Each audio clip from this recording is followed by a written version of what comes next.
Parkinson's disease is the second most common neurodegenerative disease in the US, but we find that the data for certain underserved or underrepresented populations is rather sparse. And so we wanted to make sure that we understood the nuances of that a little bit better so then we can identify potential barriers to access for healthcare for these patients. One thing we found interesting was, traditionally Parkinson's disease historically has been considered sort of a disease of older white males. And certainly in 2022, in this data set, we find that the highest amount of Parkinson's disease was found in white males of non-Hispanic origin.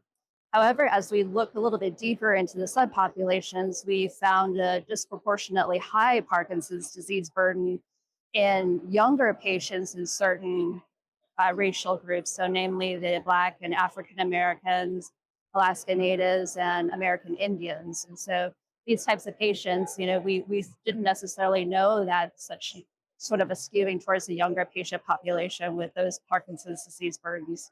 I think this data will be very helpful to try to pinpoint certain geographic locations and patient populations to really try to target for intervention. So one consideration is that these patients might be getting the Parkinson's disease diagnosis later than maybe some of the other types of patients. And so really trying to understand the barriers better, perhaps getting into the actual community itself and bringing in outreach programs, education, awareness, and really trying to connect these patients to a healthcare provider. That would be a potential good start.